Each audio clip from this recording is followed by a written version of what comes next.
बच्चों 12.1 का 7वां क्वेश्चन है, कोई तंबू एक बेलन के आकार का है जिस पर शंकु अध्यारोपित है। इस तरह का तंबू बना रखा है कोई भी, आजकल कुंभ बनने लग रहे हैं। ये तंबू है, इसका ऊपर यो इस तरह ध्वजा ही बना रखी है। यदि बेलनाकार भाग की ऊंचाई और व्यास क्रमशः ऊंचाई है इसकी 2.1 मीटर है और व्यास देखें 4, तो ये होगी इसकी त्रिज्या होगी 2 मीटर। शंकु की तिर्यक ऊंचाई है, या तिर्यक ऊंचाई 2.8 मीटर है। तो तंबू बनाने में प्रयुक्त कैनवास का क्षेत्रफल ज्ञात करो। ध्यान रहे आधार पर नीचे कैनवास नहीं लग रहा, नाड़ है बिल्कुल फर्श पर नहीं लाना। तो ध्यान से देखो भाई, बेलनाकार भाग की ऊंचाई लिखेंगे पहले।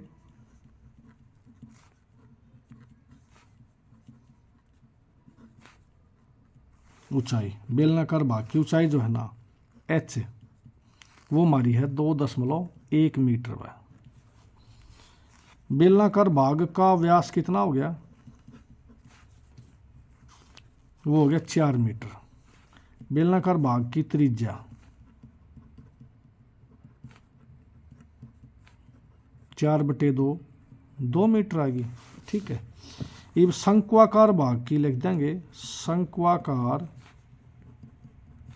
भाग की तिर्यक ऊंचाई है L, वो लिख दिया हमने 2.8 मीटर, यह तिर्यक ऊंचाई होगी। अब वह बात लिखेंगे क्योंकि शंकु व बेलन समान आधार के हैं,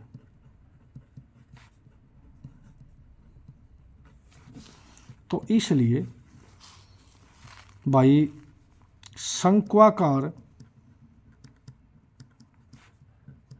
भाग की त्रिज्या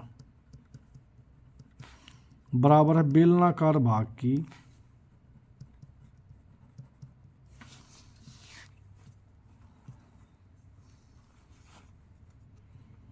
त्रिज्या, और दोनों किसके बराबर हो गए 2 मीटर का, 2 मीटर हो गया। ठीक है, उसके बाद तंबू को बनाने में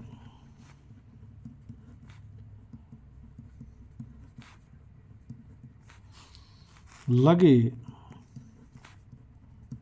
कैनवस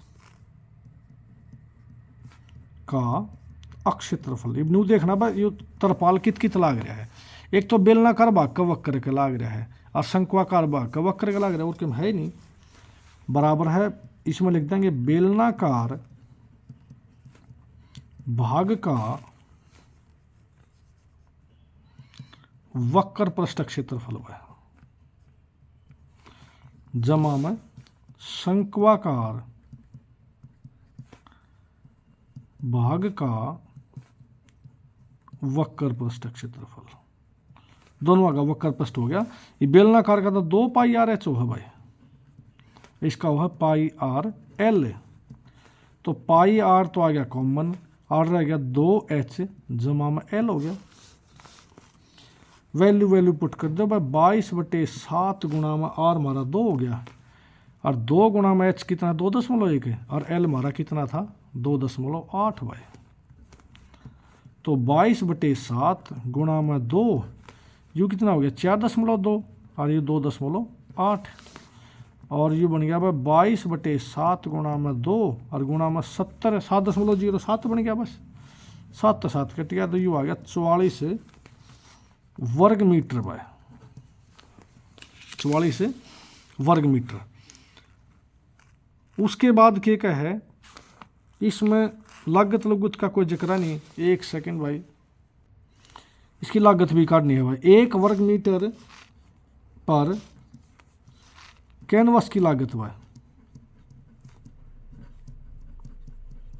है भाई 500 रुपये,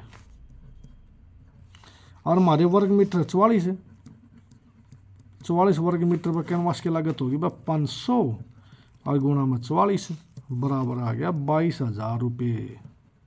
तो 22,000 रुपये में सारा यो तरपाल तन जाएगा भाई, हमारा यो 7वां क्वेश्चन हो गया कंप्लीट। उसके बाद देखो 8वां क्वेश्चन, ऊंचाई 2.4 सेंटीमीटर, व्यास 1.4 सेंटीमीटर वाले ठोस बेलन में से, देखो इस तरह का है,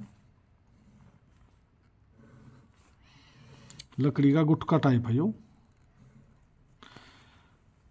उसी ऊंचाई उसी आधार वाला एक शंकुआकार खोल काट लिया, देखो न्यू काट दिया, वो इसकी छेद रहेगी, मान लिया ये यू काट लिया बाण है, तो एक आड़ भीतर खोखला बन गया, यू खोखला बन गया, तो इसके पृष्ठ क्या बन गए, एक तो वक्र पृष्ठ बन गया, एक या छात बच गई इसकी बेलनाकार भाग की, और एक शंकुआकार भाग का सिर्फ वक्र दिखेगा ये गोल गोल, क्योंकि तरला खाली हो लिया, तो 3 पृष्ठ लिखेंगे इसमें। तो देखो लिखाएंगे ऊपर और लिखाएंगे भाई बेलनाकार भाग की ऊंचाई भाई 2.4 सेंटीमीटर और व्यास इसका 0.7 सेंटीमीटर आ गया इसका त्रिज्या। देखो हल भाई बेलनाकार भाग की ऊंचाई h बराबर होगी बस 2.4 सेंटीमीटर, या मीटर है सेंटीमीटर है। उसके बाद है भाई बेलनाकार भाग की का व्यास है, 1.4 सेंटीमीटर है, तो बेलनाकार भाग की त्रिज्या क्या होगी भाई, आर ले लिया यू, 1.4 ने 2 तो भाग कर दो, यू आ गया हमारा 0.7 सेंटीमीटर। उसके बाद आर लिखाएंगे काटे गए शंकु की ऊंचाई बराबर है बेलन की ऊंचाई, काटे गए शंकु की ऊंचाई और बेलन की ऊंचाई बराबर है, दे रखे हैं शुरू में, और ये दोनों किसके बराबर होगी 2.4 सेंटीमीटर। और लिखाएंगे काटे गए शंकु की त्रिज्या वह, त्रिज्या सेम है 0.7 सेंटीमीटर, वाई सेम और यार लिख देंगे। अब इसकी तिर्यक ऊंचाई काट दें, काटे गए शंकु की तिर्यक ऊंचाई वह एल क्यों को लिखड़ेगी भाई h की 2 जमा में r की 2, मान दर दो h की 2, h हमारा कितना है 2.4, तो 24/10 कर दो इसका वर्ग, और ये 0.7 7/10 का वर्ग हो गया, तो ये 24/10 हो गया 576/100, और ये हो गया 49/100 वर्गमूल, 100 लघुत्तम आ गया, ये हो गया 576 और ये 49 भाई, और 576 49 625/100, और ये बन गया 25/10 बन गया, इतने सेंटीमीटर आ गया हमारा इसकी तिर्यक ऊंचाई पर। उसके बाद देखो ये शेष बचे ठोस का, और लिखेंगे शेष बचे ठोस का पृष्ठीय क्षेत्रफल, ये मैंने दोबारा बता दूंगा, शेष के बच रहा है, यू लकड़ का गुटका हमारे लिए, इसमें हमने यू काट लिया, इतना भागवान ने काट लिया खोद के, तो हमारा पृष्ठ के बच गया, एक तो यूनू का नहीं बचा पाओगा, ऊपर वृत्ताकार भाग बच गया, एक यू इसका गोल भाग वक्र पृष्ठ बच गया, और एक यू लिखड़ गया बाहर बिल्कुल साफ हो गया, तो यू अंदर का पृष्ठ बच गया, इसका वक्र पृष्ठ बच गया, तला है नहीं, इसका मतलब सिर्फ यू बच गया, एक यू वृत्ताकार, एक यू इसका वक्र पृष्ठ, एक शंकु का वक्र पृष्ठ, बस इतना सा है, लिख देंगे भाई बेलनाकार या बेलन का वक्र पृष्ठ क्षेत्रफल जमा में शंकु का वक्र पृष्ठ क्षेत्रफल, और के जमा में वृत्त का क्षेत्रफल, बस ये लिखना था। ये देखो बेलन का वक्र पृष्ठ क्या बन गया 2πr/h, शंकु का बन गया πr/l, और ये बन गया भाई πr²। ये इसमें कॉमन क्या आया भाई πr कॉमन आ गया, अंदर आ गया भाई 2h, r/l बच गया और r बच गया, सिर्फ मान धरते चले जाओ भाई, 22/7 और बस 7/10, अंदर रहेगा 2 गुणा में एच कितना है 2.4 तो 24/10 हो गया। एल कितना है 25/10, आर कितना है 7/10। तो ये 7 तो 7 कट गया, यूँ तो रह गया सीधा 22/10।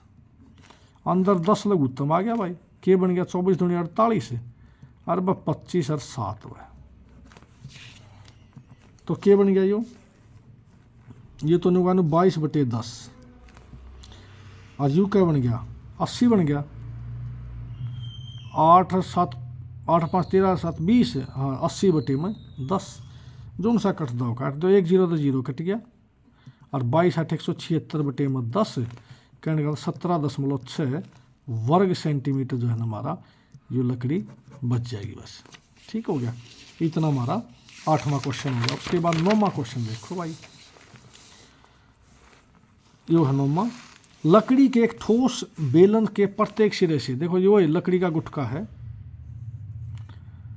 ये इस तरह का है, लकड़ी का गुटका है नुकान, इसमें तो प्रत्येक सिरे से खोद करे निकलते हुए अर्धगोला काट लिया, ये कटोरे है काट दिए दोनों तरफ से, ये इस तरह के। यदि बेलन की कुल ऊंचाई 10 सेंटीमीटर है, आधार की त्रिज्या देखो 3.5 सेंटीमीटर है त्रिज्या है, और कुल ऊंचाई इसकी होगी 10 सेंटीमीटर। तो वस्तु का संपूर्ण प्रश्न जमा संपूर्ण सीधा सा भाई, इसका यू एरिया लकड़ी का बारे के बच कौन सा प्रश्न बच गया यू अर्धगोलाकार, यू कौन सा प्रश्न यू भी अर्धगोलाकार बच गया, इसका वक्र प्रश्न बच गया, 3 1 जोड़ दो बस। तो लिखेंगे इसमें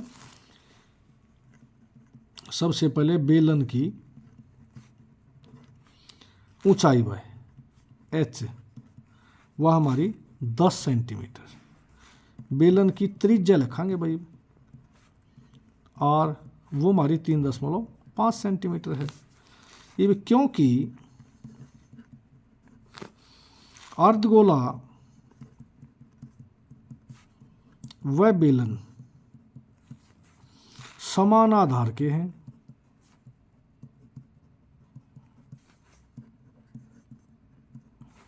तो इसलिए और लिखेंगे बेलन की त्रिज्या बराबर है अर्धगोले की त्रिज्या।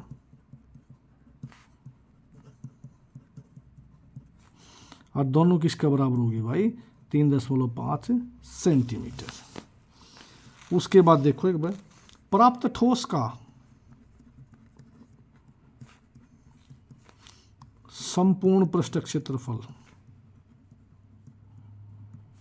देखो के बनेगा बराबर है भाई बेलन का वक्र पृष्ठ क्षेत्रफल जमा में 2 गुणा में अर्धगोले का वक्र पृष्ठ में, ये हो जाएगा। ये बेलन का वक्र पृष्ठ हो गया 2πr/h, 2 गुणा में अर्धगोले का हो गया 2πr², क्योंकि एक का πr², 2 हो गया 2πr², 2πr² का डबल हो जाएगा। ये 2πr तो आ गया कॉमन, अंदर आएगा h प्लस में 2r और वैल्यू पुट कर दो भाई h प्लस में 2r की। u बन गया भाई 2 गुणा में 22/7 और r हमारा 35/10 और u बन गया भाई h हमारा कितना था 10 और u बन गया भाई 2 गुणा में 3.5। तो यू देखो कट गया 7 5 35, 5 दूनी 10, 2 तो यू कट गया, तो बच गया 22 और गुणा में 17 हो गया, क्योंकि 3.5 35 दूनी 70, 7 और 10 17 बन गया। और जब मान ले 22 की और 17 की जब गुणा कराएंगे ना तो ये आ जाएगा 374 वर्ग सेंटीमीटर। इस प्रकार बच्चों हमारी 12.1 कंप्लीट होगी भाई।